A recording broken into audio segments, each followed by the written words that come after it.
You do not know who you are right now. Not the way you used to. The person you were a year ago, 2 years ago, the version of you that felt certain about your path, your identity, your sense of what you wanted and who you were, that version has been dissolving. And what is replacing it has not fully arrived yet. So you exist in this strange in-between, too far from the old version to go back, too early in the new version to fully inhabit it. And people around you have noticed. They have said you have changed, that you seem different, that something is off, that you are not quite yourself. And the strangest part is, they are right. You are not quite yourself. You are more than yourself. What most people call a chosen one's identity crisis, what most people diagnose as confusion, instability, or a problem to be fixed, is actually one of the most significant and intentional processes a chosen one can go through. It is not the loss of who you are. It is the finding of who you actually are beneath everything the world told you to be. Today, I am going to walk you through the 5 phases of the chosen one's identity crisis and show you exactly where you are and what is coming next. Stay until phase 5. It is the one that will make everything make sense. The world has taught us to fear identity crises, to treat them as emergencies, as evidence that something has broken inside us, as problems to solve as quickly as possible by grabbing the nearest familiar identity and returning to it. But for a chosen one, the identity crisis is not a break in the process. It is the process. The chosen ones cannot step into the next level of their lives as the version of themselves that was built for the previous one.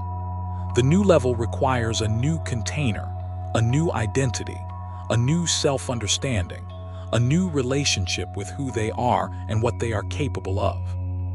And that new identity cannot be constructed while the old one is still fully in place. The old one must crack first. The chosen one's identity crisis is not the destruction of the self. It is the demolition of a building that was too small to make way for one that can hold what is coming. The demolition is not the end of having a home. It is the beginning of having the right one. Here are the 5 phases of that demolition and construction. Phase 1, the dissolution. Everything you were stops fitting. The first phase begins quietly. Things you used to care about deeply start to feel hollow. Ambitions that drove you a year ago have lost their charge. The goals you were chasing, the ones you told everyone about, the ones you built plans around feel suddenly less urgent, less yours. And the roles you have been playing, the person everyone expects you to be in your family, your career, your relationships, start to feel like costumes. Like you are performing a character that used to feel like you, but has started to feel like a performance. You are not losing your mind. You are losing the false version of yourself. And it feels like loss, because the false version has been there so long it started to feel real. The dissolution phase of the chosen one's identity crisis is the beginning of the most important excavation of their life. What is dissolving was always temporary, always a construction that served a season rather than an expression of who they truly were. The dissolution is not the problem. It is the solution, working. What is dissolving was never truly me. I let it go without grief and make space for what is real. Phase 2, the disorientation, not knowing who you are anymore. The second phase is the hardest one to sit inside. You no longer know exactly who you are. The old identity has dissolved enough that it cannot hold your weight anymore, but the new one has not arrived enough to stand in. And so you exist in a floating, untethered middle ground that feels like groundlessness. Questions that should have easy answers suddenly do not. What do I want? Who am I without the roles I have been playing? What actually matters to me if I remove the expectations of everyone around me? What is mine versus what was placed on me? These questions are not symptoms of a crisis. They are the most important questions a human being can ask. And the chosen ones are the only ones brave enough to stay in the disorientation long enough to actually hear the answers. The disorientation phase is the chosen one's subconscious performing its deepest audit. Every belief, every role, every definition of self is being examined, not destroyed, examined. What passes the audit stays. What does not is released. The floating feeling is not falling. It is the audit in progress. Trust the process. I am not lost. I am being found. The questions I am sitting with are the most important ones I have ever asked. Phase 3, the revelation, glimpsing who you actually are. And then something begins to happen. In the spaces between the disorientation, in the quiet moments, the unexpected ones, the moments when the performing and the planning and the maintaining of the old identity goes still, something else appears. A glimpse of a version of you that is completely unperformed, completely unedited, completely free of the expectations and the roles and the carefully constructed image. It might happen when you are creating something, or moving your body, or in a conversation with someone who does not know your history and therefore cannot project their version of you onto you. And in that glimpse, something that has been waiting for a very long time finally gets to breathe. That is not a new you. That is the original you, the one that existed before the world started placing its constructions on top of it. The revelation phase is the chosen one encountering their actual self for possibly the first time. Not the self that was built for survival, not the self that was constructed for approval, the self that was always there beneath the constructions, waiting with extraordinary patience for the moment when the chosen one finally became willing to look.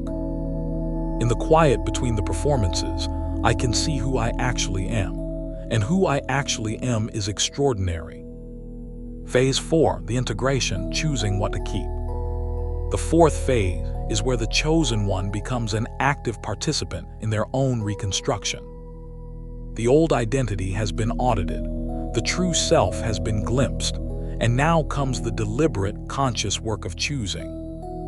What from the old identity was actually real? What was a genuine expression of who you are, a gift, a value, a way of being that belongs in the new identity? And what was a construction? What was built for others? What was a performance you have been maintaining out of fear or habit or the need for approval that you have been slowly outgrowing? The integration phase is where the chosen one builds the new identity, not from scratch, but from the excavated truth of who they have always been beneath everything the world placed on top. It is the most creative work they will ever do, and it is entirely theirs. The chosen one who reaches the integration phase has something most people never have, the radical freedom of building an identity from the inside out rather than the outside in. They are no longer constructing themselves based on what the world accepts. They are constructing themselves based on what is true. That truth, fully expressed, is the most powerful thing any human being can bring into the world. I am building my new identity from truth, not performance, from the inside out, from what is genuinely mine. Phase 5, the emergence, becoming more yourself than you have ever been. And finally, the fifth phase, the one I told you to stay for. The chosen one emerges, not as a new person, as the most themselves they have ever been. Everything that was performance gone, everything that was borrowed identity, borrowed values, borrowed definition of success, released. And what remains is something so precisely, exactly them that people who knew them before the crisis barely recognized them. Not because they are different, because they are finally real. The anxiety is gone because the anxiety was the gap between who they were performing to be and who they actually are. When the performance ends and the reality begins, the gap closes. The anxiety has nothing to feed on. The certainty arrives, not from having figured everything out, but from finally knowing who is doing the figuring. When you know who you are at your core, the questions about what to do become significantly easier to answer. And the chosen one who emerges from the identity crisis with their true self intact and finally fully expressed is the most dangerous and extraordinary force the world has ever encountered. Because they cannot be moved. They cannot be talked out of who they are. They cannot be shrunk by other people's discomfort. They are finally, completely, permanently themselves. The emergence from the chosen one's identity crisis is not a return to who they were. It is an arrival at who they always were beneath everything. The crisis was not a detour from the path. It was the path. And the person who walks out the other side is not damaged by what they went through. They are defined by it, in the very best way. I am emerging as the most myself I have ever been. Unperformed, unedited, unshakable, finally real. Say this with me, out loud. What is dissolving was never truly me. I let it go. I am not lost, I am being found. The questions are the beginning. In the quiet, I can see who I actually am, and it is extraordinary. I build my new identity from truth, from the inside out. I am emerging as the most myself I have ever been, unperformed, unshakable, real. The identity crisis was never the problem. It was the process, and the process made someone the world has been waiting for. The person you are becoming, the one on the other side of the identity crisis, is not someone you have to build from scratch. They have been there the whole time, waiting beneath the performances, beneath the constructions, beneath the versions of yourself that were built for other people's comfort. The identity crisis did not create them, it revealed them. And what has been revealed, the true, unedited, original version of you, is more powerful, more specific, more extraordinary than any version you could have consciously designed. Trust the phases. You are in exactly the right one. If this video gave you a map for something you have been lost inside, save it. Come back to it when the disorientation feels heaviest. It will remind you which phase you are in and what is coming next. Subscribe for a new message every morning. I will see you tomorrow. You are not losing yourself.